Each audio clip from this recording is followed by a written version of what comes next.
¿Cómo estamos? Aquí en este proyecto maravilloso que se llama Proyecto Literario Docencia Desplazada, la inestable experiencia de enseñar en la UPR. Soy Dalia Estela González y tengo algunas cosas escritas por ahí, una novela que se llama En el umbral de tu voz y algunos cuentos.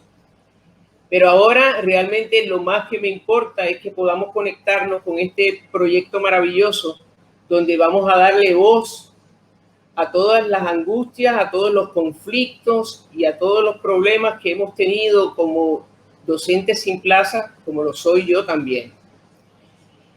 Ahora es importante que podamos ver que la vida completa nuestra siempre tiene conflictos, pero la vida, sinceramente, de un docente sin plaza está llena de conflictos. Y eso nos lleva a pensar y a entender que necesitamos darnos cuenta de qué es un conflicto. Una cosa es un conflicto de problemas que tengamos a nivel personal y otra cosa el conflicto cuando es un conflicto narrativo. El elemento esencial del cuento realmente es el conflicto. Si no tiene conflicto, entonces estamos ante una pura anécdota. Un conflicto narrativo es incluso ese motor, ese eje que es el que lleva la acción, es el que mueve los personajes y mueven los acontecimientos. La descripción es realmente más bien horizontal, vertical, pero horizontal lo que hace que trascienda y se mueva es realmente el conflicto. Horacio Quiroga escribió en un momento dado: luché para que el cuento tuviera una sola línea, trazada por una mano sin temblor desde el principio al fin. Ningún obstáculo, adorno o digresión debían acudir a aflojar la tensión de su hilo. El cuento es, para el fin que le es intrínseco, una flecha que cuidadosamente apuntada parte del arco para ir a dar directamente en el blanco. ¿Cuántas mariposas tratarán de posarse sobre ella para adornar su vuelo? No conseguirían sino entorpecerlo.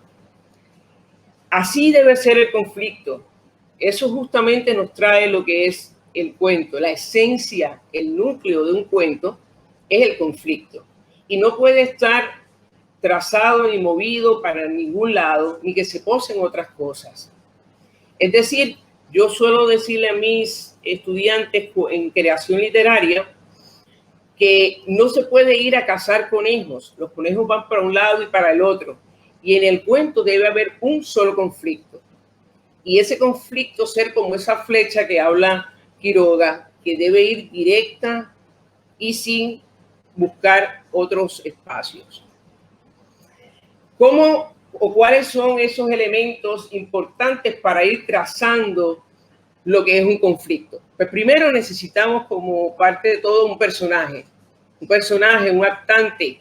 Y digo actante porque realmente ya no estamos viendo los personajes como personajes principales y secundarios. Y vamos a decir ya mismo por qué, y particularmente cuando estamos viendo el conflicto.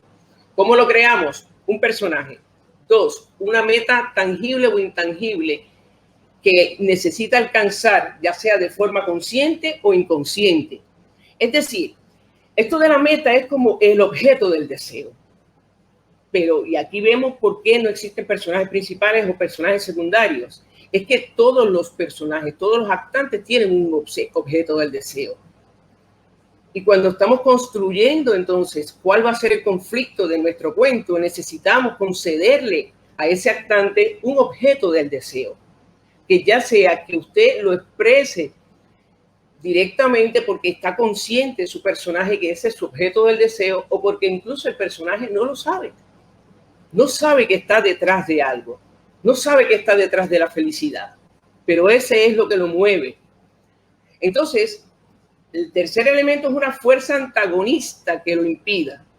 Esa fuerza antagonista puede ser otro personaje, puede ser de manera externa, puede ser una realidad, puede ser incluso a nivel de un conflicto existencial, una fuerza de Dios, de la ausencia de Dios, y lo vamos a ir viendo cuáles tipos de conflictos hay. Pero a esa fuerza antagonista trata de evitar que su actante pueda obtener ese objeto del deseo.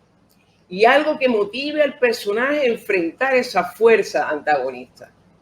El personaje tiene que ser fiel a sí mismo, le van a hablar de eso más adelante en el de personaje, pero el personaje o el actante necesita ser fiel y para poder vencer y para que el lector al final de todo no se sienta defraudado.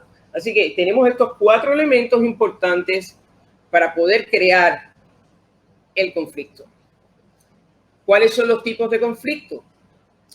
Tenemos los conflictos que son clásicos, el conflicto contra la naturaleza, el conflicto contra la sociedad, contra la tecnología, el conflicto externo con un antagonista, el interno con el protagonista o el actante mismo, el conflicto del protagonista contra la realidad, con lo que nos hemos enfrentado todos los docentes sin plaza, con una realidad.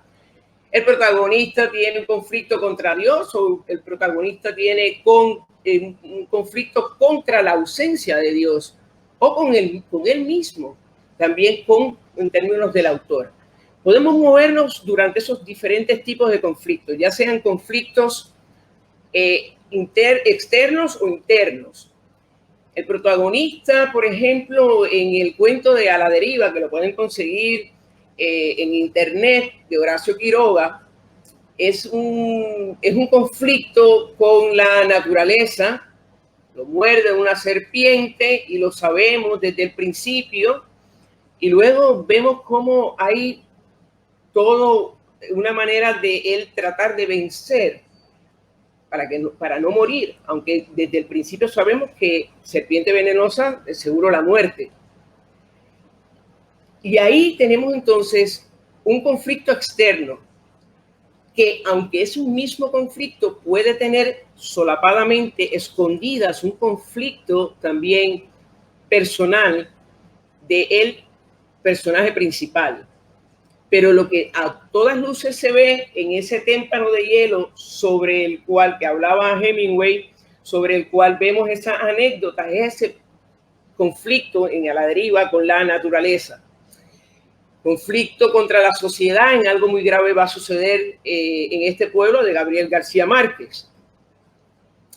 Quiero tomar un ejemplo del compañero Luis Otoniel, cuando en el otro taller van a ver que dio también de narración excelente, y trajo un punto y trajo una cita de Chekhov, de un cuento, de una anécdota que estaba en uno de los cuadernos de Chekhov y que Ricardo Piglia lo rescata. Quiero que lo veamos desde el punto de vista de la narración y del conflicto. Como narración, un hombre en Monte Carlo va al casino, gana $1 millón, vuelve a casa, se suicida.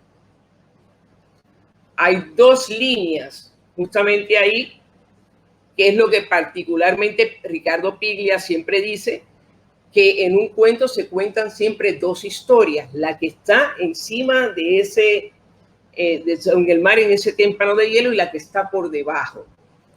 Pero en el conflicto, este mismo ejemplo lo vemos y sucede que hay un solo conflicto. Un hombre en Monte Carlo va al casino, gana $1 millón, vuelve a casa, se suicida. Un mismo conflicto. Ese rompimiento se suicida porque hasta entonces realmente no teníamos un cuento. Hasta entonces solamente lo que teníamos una anécdota. Algo que nos narra un hombre, un Monte Carlo, va al casino, algo que está sucediendo, pero no hay conflicto alguno. Se suicida. Ahí justamente ese es el rompimiento que es la clave para ver el conflicto. Uno de los ejercicios que tengo 2 ejercicios. Uno de los ejercicios que quiero compartir con ustedes y que podamos trabajar es el de crear el conflicto. Recuerdan, personaje, un objeto del deseo. Por otro lado, tenemos una fuerza antagonista. Y luego cómo ese personaje logra vencer o sucumbir a esa fuerza antagonista. Este ejercicio, usted puede escoger una de las 3, puede hacer las 3, las que usted quiera, pero puede escoger una. Una mujer gana la lotería y se casa con el atracador de bancos. Un hombre pierde su trabajo y gana una medalla de oro en los Juegos Olímpicos. Una pareja se enamora en la farmacia y adopta un leopardo. Usted puede escoger una de esas, principio y final. Entonces, qué le va a conceder a usted a esta mujer que gana la lotería como un objeto del deseo? ¿Realmente eso, el dinero, era lo que ella realmente buscaba? ¿No estaba tal vez inundada de soledad y podía hacer cualquier tipo de alianza con tal de no estar sola? Aun cuando le roben todo el dinero que ella pudo obtener. En 6 pasos, usted va a ir llevando a esta mujer que gana la lotería a ver cómo termina casada con un atracador de bancos, presentando momentos antagónicos, un conflicto que una y otra vez tendrá que vencer simplemente en 6 pasos para poder entonces llevarlo al final. El final no tiene que ser un final rosita ni un final de felicidad. No importa cuál es el final, puede ser que sucumba a esa misma fuerza. Lo importante es que tengamos un conflicto. Este conflicto en el cuento puede estar al principio, en el medio. Realmente no hay conflictos al final. ¿Por qué? Porque tenemos que es el motor. Así que si tenemos el conflicto al principio, es lo que llamamos el conflicto in media res, al principio de la cosa. Si tenemos luego el tradicional, como es el conflicto donde se narra linealmente y luego ahí aparece el conflicto, no muy tarde, entonces estamos ante un conflicto tradicional. Lo vemos en un cuento que vamos a leer juntos que se llama El árbol generoso de Shel Silverstein y en el cuento breve, microcuento El proveedor de Nancy Debs, que también lo tenemos aquí. Vamos a ver un momento también microcuento El drama del desencantado para que lo veamos. El drama del desencantado. El drama del desencantado que se arrojó a la calle desde el 10º piso y a medida que caía iba viendo a través de las ventanas la intimidad de sus vecinos, las pequeñas tragedias domésticas, los amores furtivos, los breves instantes de felicidad cuyas noticias no habían llegado nunca hasta la escalera común. De modo que en el instante de reventarse contra el pavimento de la calle había cambiado por completo su concepción del mundo y había llegado a la conclusión de que aquella vida que abandonaba para siempre por la puerta falsa valía la pena de ser vivida. Al principio de este microcuento tenemos que hay un drama del desencantado, él mismo lo dice, 3 puntos suspensivos. Parecería ser que hay toda una historia narrada antes de eso, pero él cortó toda esta historia y nos lleva justamente in media res, en medio de la cosa, el drama desencantado que se arrojó a la calle desde el 10º piso. Ahí ya tenemos el conflicto del cuento. Pero claro, sabemos también que hay un conflicto interno. Hay una desolación. Al final hay un arrepentimiento del suicidio.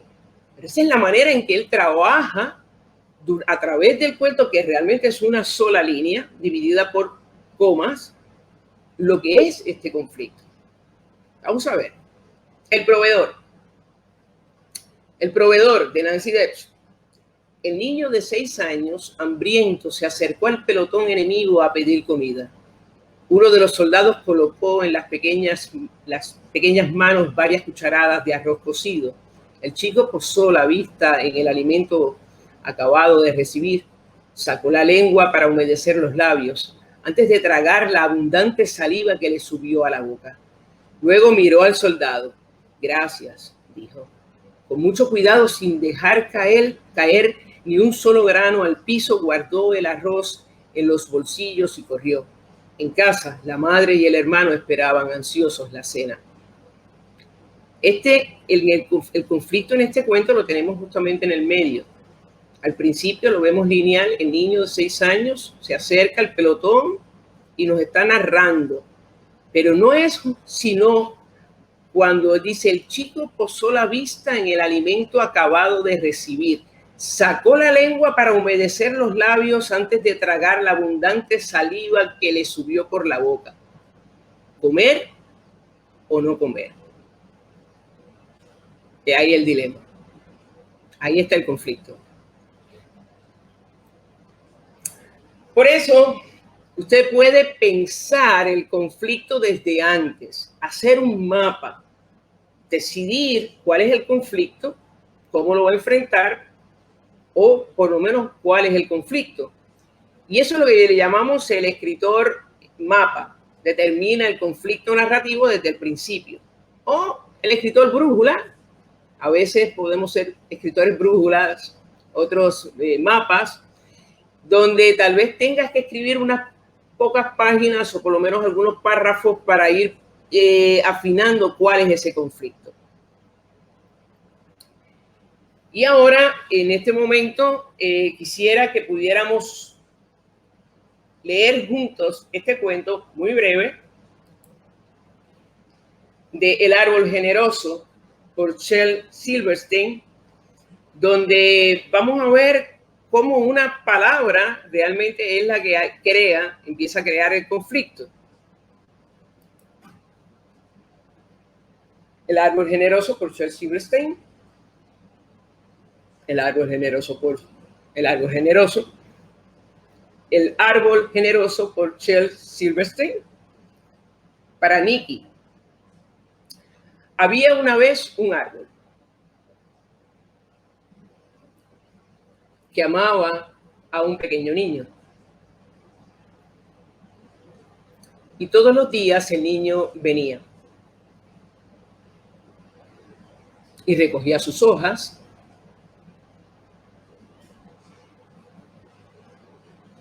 para hacerse con ellas una corona y jugar al rey del bosque. Subía por su tronco y se mecía en sus ramas y comía manzanas, y ambos jugaban al escondite.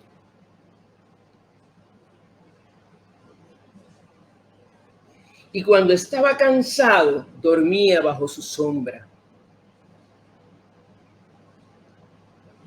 Y el niño amaba el árbol mucho, y el árbol era feliz. Pero el tiempo pasó.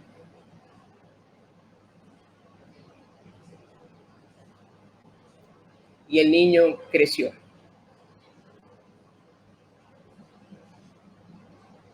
Y el árbol se quedaba a menudo solo.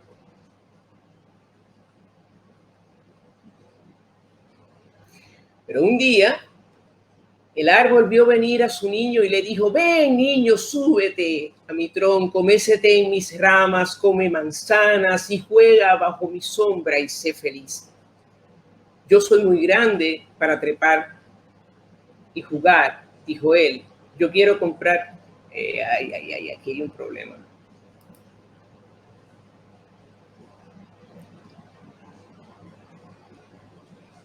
Pero un día el árbol vio... Aquí hay un problema, María del Mar, y lo siento, pero aquí hay un problema. Vamos a ver. Pero un día el árbol vio venir a su niño y le dijo: ven, niño, súbete a mi tronco, mécete en mis ramas y come manzanas, juega bajo mi sombra y sé feliz. Ya soy muy grande para trepar y jugar, dijo él. Yo quiero comprar cosas y divertirme, necesito dinero, ¿podrías dármelo? Lo siento, dijo el árbol, pero yo no tengo dinero, solo tengo hojas y manzanas. Coge mis manzanas y véndelas en la ciudad, así tendrás dinero y serás feliz.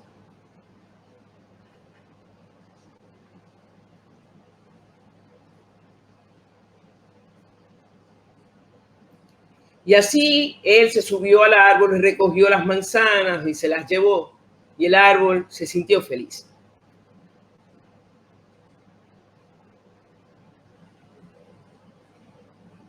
Pero pasó mucho tiempo y su niño no volvía y el árbol estaba triste. Entonces un día regresó y el árbol se agitó alegremente y le dijo: ven, niño, súbete a mi tronco, mécete en mis ramas y sé feliz. Estoy muy ocupado para trepar árboles, dijo él. Necesito una casa que me sirva de abrigo. Quiero una esposa y unos niños. Por eso quiero una casa. ¿Puedes dármela? Yo no tengo casa, dijo el árbol. El bosque es mi hogar, pero tú puedes cortar mis ramas, hacerte una casa. Entonces serás feliz.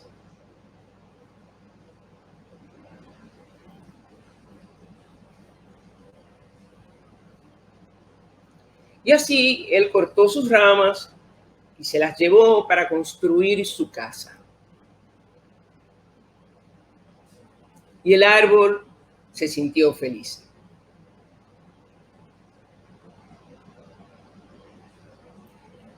Pero pasó mucho tiempo y su niño no volvía. Y cuando regresó, el árbol estaba tan feliz que apenas pudo hablar. Ven, niño, susurró. Ven, juega. Estoy muy viejo y triste para jugar, dijo él. Quiero un bote que me lleve lejos de aquí. ¿Puedes dármelo? Corta mi tronco y hazte un bote, dijo el árbol. Entonces podrás navegar lejos y serás feliz.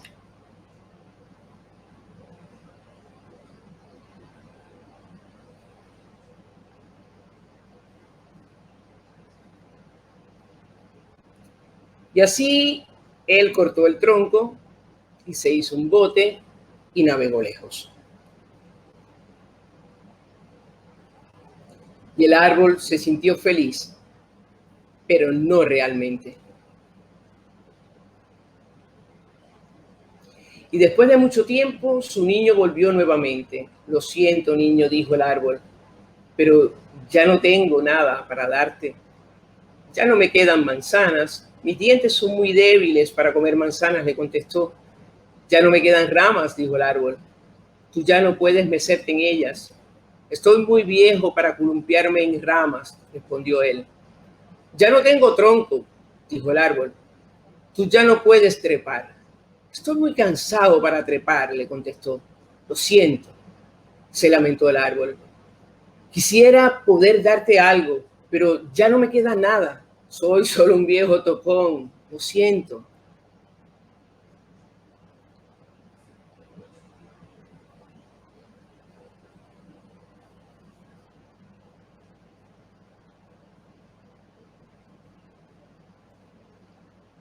Yo no necesito mucho ahora, contestó él. Solo un lugar tranquilo donde reposar. Estoy muy cansado. Bien, dijo el árbol reanimándose. Un viejo tocón es bueno para sentarse y descansar. Ven, niño, siéntate, siéntate y descansa. Y él se sentó.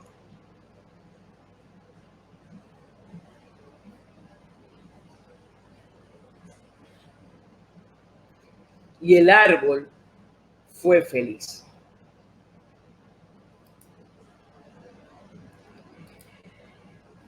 Aquí podemos ver que la palabra pero, que comenzó desde el principio, bueno, no desde el principio, pero luego que nos hacen toda la anécdota del niño y cómo va creciendo y lo que juega. Así que es un cuento lineal, aparece pero, el tiempo pasó. Y luego del pero, el tiempo pasó, vemos también que a cada rato que volvía decía pero, volvió pero. Ahí estamos con ese conflicto existencial. Quería ser feliz y el árbol quería que él fuera feliz. Así que podemos estar frente a un conflicto donde uno de los protagonistas o uno de los actantes anhela la felicidad y el otro actante puede desear también ayudarlo, ser un ayudante a esa felicidad, pero también tiene un deseo.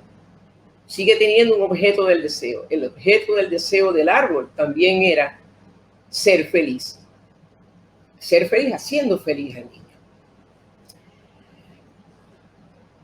Así que volvemos aquí con les quiero repetir el primer ejercicio de esta mujer que gana la lotería y se casa con un atracador, cualquiera de los otros dos supuestos, y que puede insertar 6 pasos después de cada comienzo o del comienzo que usted escoja, para hacer entonces posible que llegue. El segundo ejercicio más bien es el conflicto que se puede crear de forma cotidiana.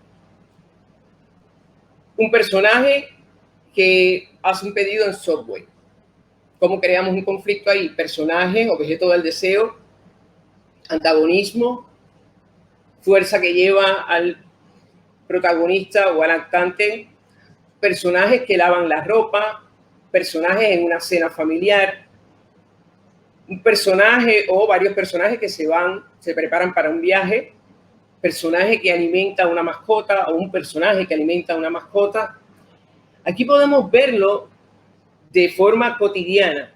Puedes escoger el ejercicio 1, puedes escoger el ejercicio 2, puedes escoger los 3 del ejercicio 1, puedes escoger uno de ahí y uno de acá, como desees.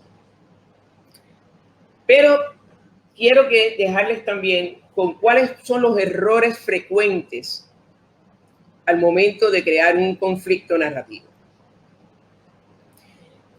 Necesitas revisar tu historia y uno de los errores frecuentes es que no hay conflicto. Es decir, no hay una fuerza antagónica que realmente entra en operación. Otro es que extiendes demasiado la historia sin mostrar el conflicto. En el cuento que leímos del árbol generoso, vimos que sí, que hay un comienzo.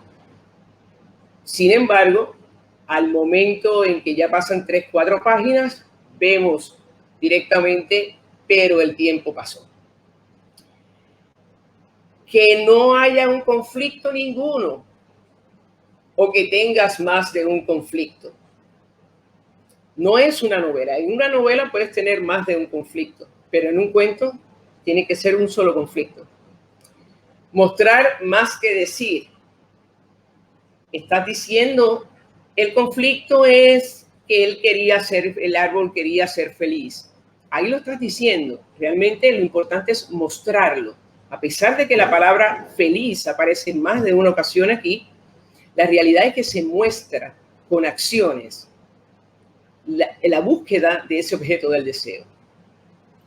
Que tengas un pasado, tu personaje está demasiado en el pasado y solamente necesitas usar el pasado en función del futuro para adelantar el conflicto. El lugar o el momento no concuerden con el conflicto. No podemos imaginar el conflicto del cuento que leímos de el proveedor en otro lugar y en otro espacio que no haya sido una guerra. Y una guerra no es tan detallista como para decirnos que realmente fue en el Líbano, cosa que fue real. Pero es lo suficientemente amplio, pero nos ambienta lo suficiente para que pueda tener fuerza el conflicto. Y un desenlace arbitrario es que de alguna manera no podíamos ni siquiera anticipar que se pudiera resolver o no, de alguna manera, positivo o negativo, el conflicto. Por lo tanto, es muy importante que ninguno de estos errores los podamos tener o detectar en nuestra historia. De esta manera, quiero que sepas que puedes trabajar, como te dije, uno o ambos ejercicios de los que te he dado. Me los puedes enviar a mi correo electrónico. Vamos a tener una segunda parte de este taller de conflicto, que va a ser el 9 de diciembre, a partir de las 5, las 6 de la tarde, dice las 6 ahí, pero realmente a las 5 no importa. Nos vamos a conectar para que podamos discutir estos ejercicios. Si tienes tú ya algo de la historia, como para este libro de Docente Desplazado, realmente me lo puedes enviar también, aún cuando también me trabajes el ejercicio. Gustosamente lo voy a leer y realmente voy a esperarlo con ansia. De verdad que ha sido un placer y muchas gracias.